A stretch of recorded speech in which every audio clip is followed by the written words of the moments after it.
guys, welcome back to Stoops Loops. I'm Stoops, and today we are going to go over how to make the granny hexagon cardigan with a granny square insert in the back. So when I say granny square insert in the back, as I'm sure you saw in kind of the intro, it can be literally a regular granny square, or you can choose any granny square design that you want to go on the back.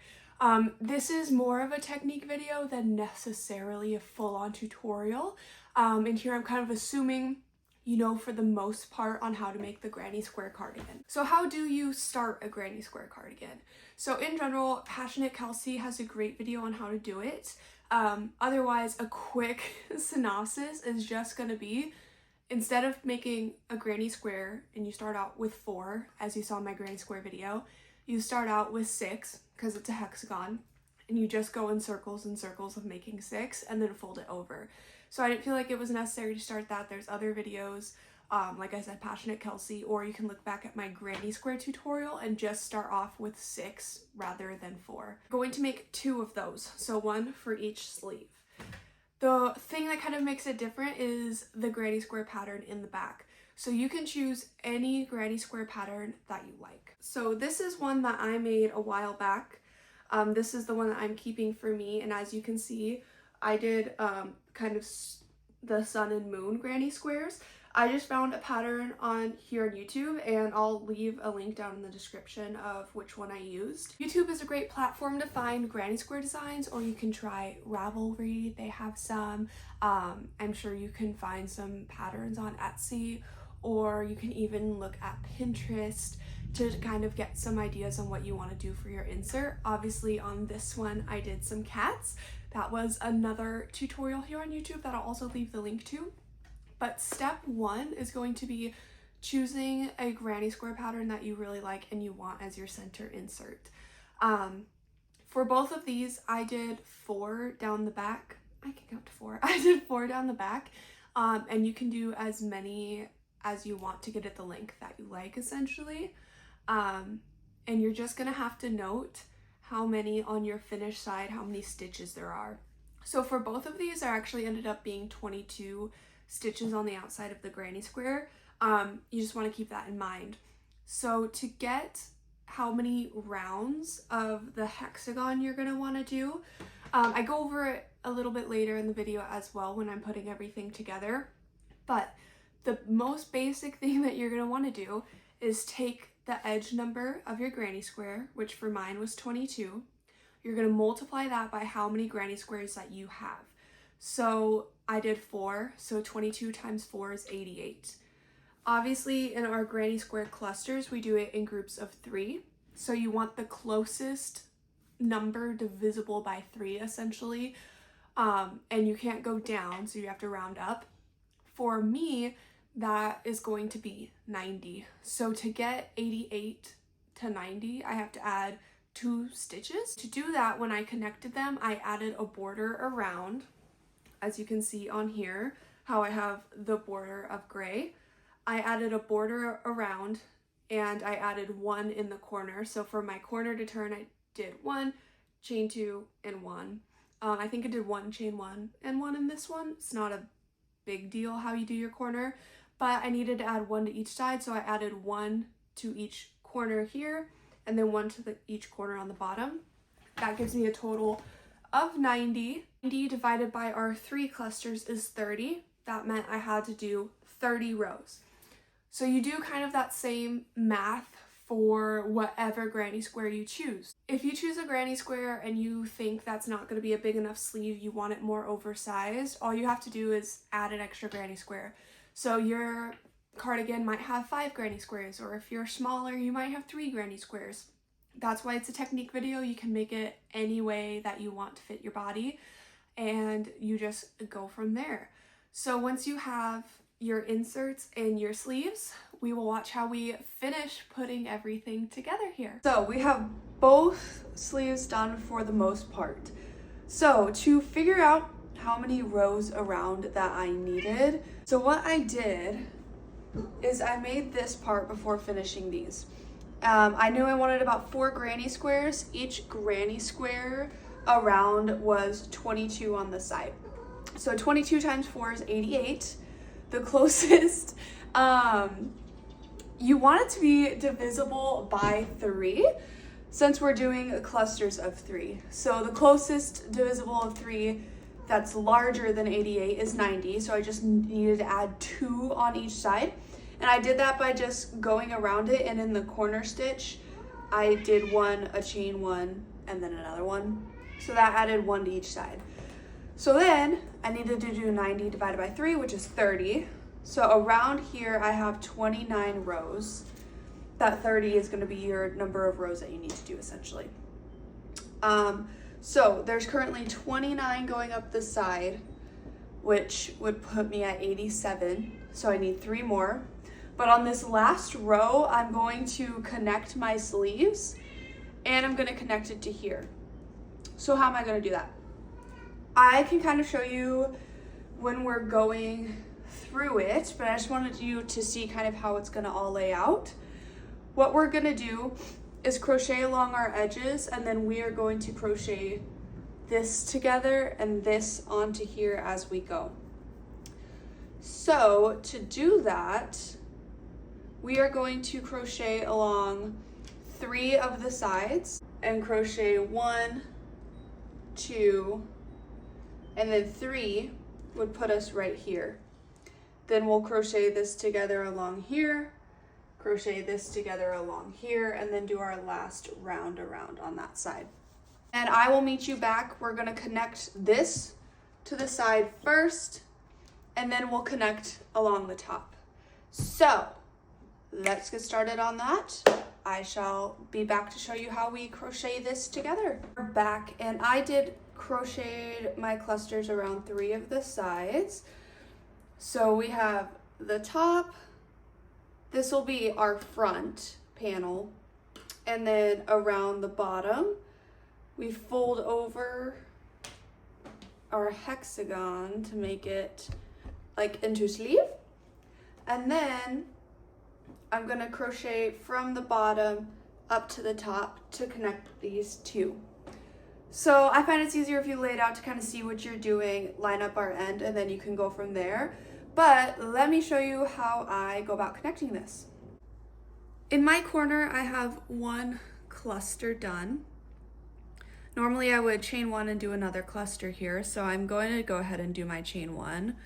But I'm gonna grab the corner stitch, my corner chain 1 from my grannies in the center, and slip stitch into that.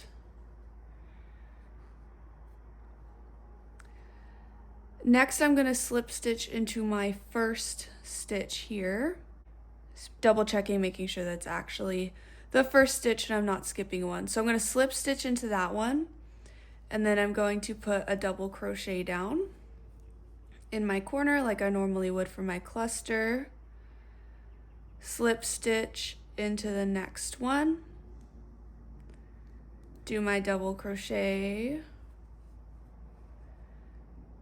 slip stitch into the next stitch, and my last cluster,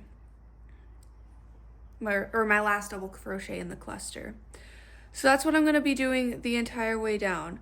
Before each double crochet of my cluster, I'm going to slip stitch, do a double crochet, slip stitch,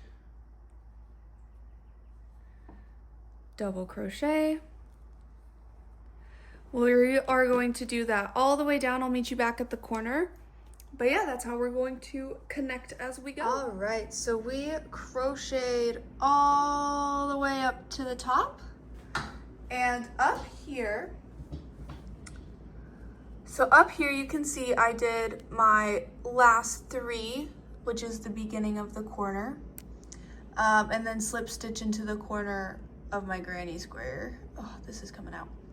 So I'm gonna show you how to connect these 2. So you should have 2 sides not done, which will be your top one and what will eventually become the sleeve. What is now the front should be done, and I'll show you how to connect those right now. All right, so this might look a little bit confusing. It's hard to keep everything on the table all at once. But we're gonna pretend like this isn't here. We finished in our corner. Now I'm going to chain one like we normally would do for a corner, and into the corner over here after we folded it, I'm going to slip stitch in as tightly as I can, which might be a little difficult. And then I'm going to, in my corner right here that I already did my first cluster, I'm going to do my second. So I'm going to do all 3 of my cluster. Then I'm going to go into the hole on the other side and slip stitch in, do my next cluster.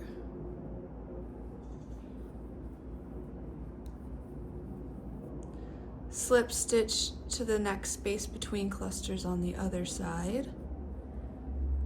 Do my cluster. Slip stitch in between the next 2 clusters. And we're just gonna do that all the way down, and I'll show you when we get to the beginning. This is a little annoying to show, but I've gotten right to the end. I did my last cluster, and I wanted to show you on this sleeve, I had started by doing 2 in the corner here. So I'm gonna slip stitch in between them. If you only have 1 in your corner, just slip stitch to the very first, or the top of the first double crochet. But since I did 2, I'm just gonna slip stitch into the middle and then do my last cluster in the corner. And then from here, you can go all the way around. This would normally be your last side, but it's gonna be our sleeve now. So you can go all the way around, join at the beginning. If you want your sleeves to be longer, then you would just keep going around until it's the length you desire. But since there's 30, I think is plenty long, and we're gonna add a cuff to it. And you can see how wide this is compared to my wrist. So we're gonna have to make it smaller, which I'll show you how to do, but I wanna connect both of our sleeves first. So you just connect your second one the same way that we did the first one. I just wanted to really quickly show you because I just had to take this all apart. This is the wrong side of the granny squares. So I laid this all out after I did 3 sides and I realized, this is why I said lay it out before, for the second sleeve, you just need to do 1 side, then you'll have to connect, then you'll have to do another 2 sides and then connect at the top for it to all work. So just do 1 side, connect, and then keep going on until you get back to the top. That way, they're both open in the front. Alrighty guys, we're so close to being done. Pat yourself on the back. So we're going to be doing the cuffs. And how to get your giant sleeve down to a cuff that you can actually fit your wrist into and it'll stay in place. So I already did 1 just to kind of show you guys what it looks like when it's done. And then we are going to be doing the other side now. So let's find our sleeve. And it starts off super big, right? Since it's oversized. So you're going to need the hook size that you did your whole project in. I used a 4mm. We're gonna start off using the same hook size, and then we're going to downsize half a size. So this is a 3.5. So how we are going to do this, we're going to make it a lot smaller on the first round and then do 1 more decrease. So to do that, I like to start off and leave myself a long enough tail to weave in after. So we'll go that long. That should be good. We're going to get it on our hook and go ahead and start. So you can start anywhere on your sleeve. It's kind of hard to show, so sorry if this looks a little confusing. But we're gonna start with a standing double crochet in between one of our clusters. And all the way around, you're just gonna put 1 double crochet between your clusters. And I'm going to be crocheting over the yarn tails. And when you get to where it was joined together, you are going to go into the corner of the one and put your double crochet. We're gonna skip this center and then go into the next corner and put our double crochet. Then we are just going to put 1 double crochet in between each of our clusters all the way around. Turning your sleeve is a little bit annoying and trying to get everything to come over. Sorry if my hands are shaky. I had coffee and nothing else today so far. But yeah, just going over and 1 double crochet all the way around, and I will meet you back at the beginning. All right, so we're back to where we started. So this was our first double crochet. We're just going to slip stitch to the top of that. It's gonna be a little tricky to keep a hold of everything because you have your whole project hanging off the side, right? So we're just gonna slip stitch in, and that should have already drastically decreased your sleeve size. So if we look this way, yes, it's drastically decreased, but obviously it's still very large for my wrist size. Depending on the size that you made your project, this might be good. Like, you might be able to just right away, you'll see right away single crochet around in your smaller size, but I need to decrease, so I'm going to do a round of decreases. And the way that we are going to do that is in the same spot, we're going to chain 1 and put a single crochet. And we're going to alternate. So everyone is going to be, single crochet 2 together, single crochet 2 together, all the way around. So we started with just a single crochet. Now I'm going to single crochet 2 together. So I'm going to go into my next stitch, pull up a loop, into the next stitch, pull up a loop, and then pull through all 3. And then we're going to do just the 1, then we're going to do 2. So pull up a loop, and go through all 3. So we're going to do that all the way around, just doing 1 and then 2, 1 and then 2. I'm sorry if you hear my cat meowing. She's very needy. But yeah, do that all the way around, and I'll meet you back at the beginning. This should also be a lot of decreases. Hi, girly pop. All right, so I am now back at the beginning of my stitches. So it might be kind of hard to see, but your tail should also give you a clue of where you started when you pull on it. But I'm back to the beginning. I ended on a 1. It's okay if you start on a 1 and end on a 1. It just depends on how many stitches around yours is. So I'm going to slip stitch into my first stitch, which might be kind of hard to see, but it's actually right here because we slip stitched and then chained 1. So I'm going to slip stitch into my first stitch, and you can kind of see our sleeve is definitely getting a lot smaller. So I can easily fit my wrist into it, and there's just a little bit of extra space. That's going to be perfect because we're going to do a round of just single crochet in our smaller hook size. You may have to do another round of decreases. You may not even need this round. You just want to keep checking it with your wrist size. So that's going to be perfect for me. So what I'm going to do is pull up a little bit of a loop and hold it with my finger just to switch out our hooks here.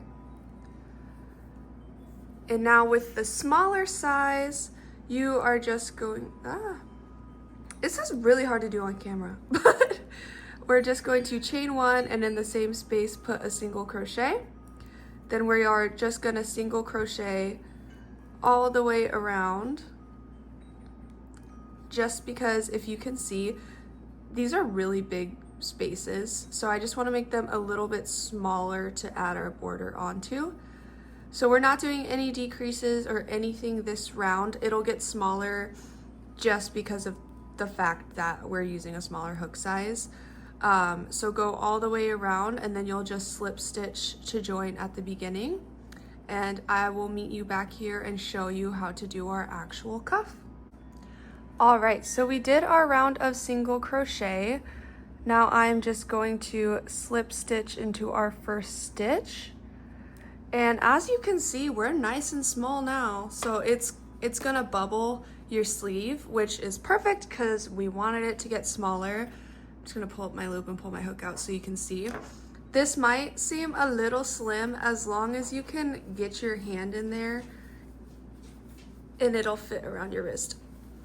It's fine. So it fits perfectly fine. It's just a little hard to get my hand in. As time goes on, this stretches out a tad bit, so it'll work out perfectly. The other side fits just all right. So I know it's gonna work out. So my whole thing is it's a little bit annoying to do the sleeves just because your whole project gets wrapped around itself since you're going in the round. But to make our actual cuff, you're going to chain up an amount that seems like a good length for you. So I did 7, which means we're gonna chain up 8.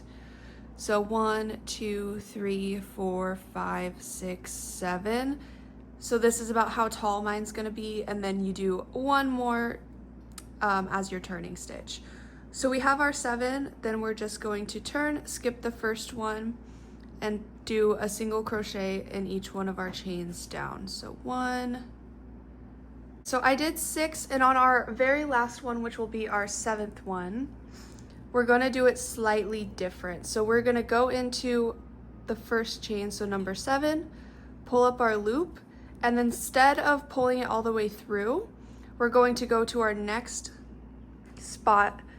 Let's see if I can make this a little easier to see. So we ended on this one. Let me see. We're working out of this stitch right here on our initial sleeve. So our next one is going to be this stitch. So we're going to go into our next stitch on the sleeve, pull through, and then pull through our 2 of that last single crochet. Then we're going to turn our work, and we're going to put a single crochet in our first one. So I go through both the front and back loops on our first and last just to give it a little bit of stability. So 1, and then all the rest, or at least the next 5, the last one is going to also be through both.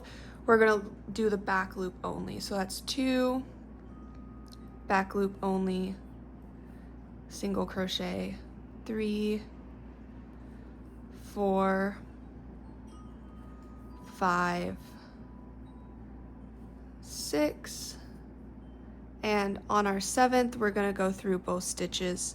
It's a little tricky on your first one, but after that, it'll be easy to see where we're at. So that was our 7th. We're going to turn our work and do the same thing. So our first one, we're going to go through both. You can chain 1 if you like, if that's how you usually do your single crochet. I just go straight in. So that'll be 1, and then the rest will be back loop. So 2, 3, 4, 5, 6, and then our last one, we're going to go through both. Now the last one of the round is always a tad bit tricky because we slip stitch, so it's just going to be really tight. But just do your best. You might have to wiggle it in a little bit to get in there. Into our last one, pull up our loop, and then on our sleeve, we're in this stitch, we're going to go into our next stitch and slip stitch through all of them, turn our work, and you're just going to do that same thing all the way around, remembering that the first and last one, we're going to go through both loops, but the rest are all just going to be back loop only. Alrighty, so we've come all the way around back to the beginning. If it was a little bit hard to see or a little bit hard to understand, don't worry. We're going to be doing the same kind of stitching all the way around our border, so it might be a little bit easier to see there. I know the sleeve is kind of annoying when it's all twisty, but we've come all the way back to the beginning. As you can see, it's attached to our last stitch. This one is our slip stitch, so we're not going to go into there. And we're just going to slip stitch these sides together. So into our first one and slip stitch. From there you should be able to see your stitches fairly well. So these 2, it's a little tricky to do on camera. Our next, oh, I don't want to split it. Next 2. And then there's always a little bit of a gap. So what I like to do, if you can see that gap there, is just slip stitch back through to the bottom. And then we'll do that. I don't have my scissors. Just hulk it. And then we are done with our sleeve. Look at that. We'll just have to weave our ends in. So if I put this on, it should be nice and tight. We'll weave that in too, don't worry. But it'll be nice and tight, and we have our huge sleeve. Yippee! The very last thing that we have to do is add our border around, all the way around. So I have a little bit left of this. I think it's really cute when it's not the same color all the way around, but the beauty of this is you can do whatever you want. That's why you make your own clothes. You can design it any way you want. That's why I'm making this more of a like a technique tutorial rather than a this is how you make this exact thing. I just find that it's more helpful because you can design it any way you want without having to stick to one certain thing. But that being said, I like to use up the little bits of the skeins that I have left that I used around here. It's a multicolor sweater anyway, so I think it looks nice.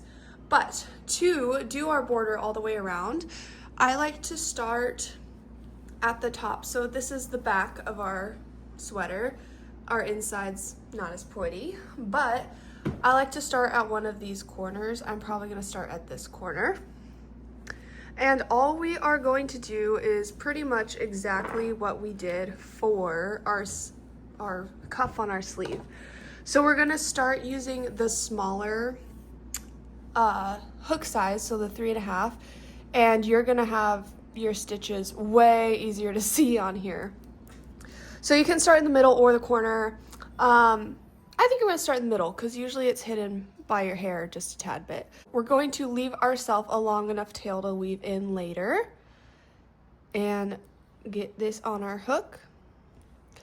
Then we're just gonna choose a starting point and slip stitch right in there. And we're going to chain up, again, however many. I usually like to just have 5 for my border. However, my mother, whose sweater this is gonna be, asked for a larger border. So I think I'm gonna do 10 and see how that looks. So 1, 2, 3, 4, 5, 6, 7, 8, 9, and 10. Yeah, that's pretty wide. So I think I'll do this, and then I'm not gonna add one, so it'll just be 9, if that makes sense. Yeah. So now I'm going to skip the first one and do single crochets all the way down to the bottom. So we've already done 8, and on our last one, number 9, or if you are only doing 5, like I would recommend your 5th one, you're going to pull up your loop, and then into our next stitch, it's a lot easier to see here, you're gonna go in and slip stitch to complete these. So then you have your little tail, turn our work, which is our tail, and into our first stitch, we're gonna put a single crochet through both loops, and then the rest, see here, might be a little difficult to see. Let me zoom in. So for the rest of these, you have your braid, and then, well, I don't know, I just call it a braid because it looks like a braid, but in our back loop, so the loop away from us, we're going to put our single crochets. So that's 2 total, 3, 4, 5, 6, 7,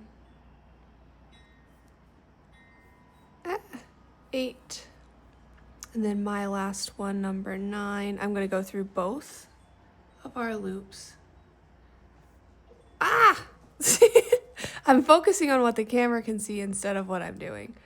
But I'm going to go through both loops and pull through.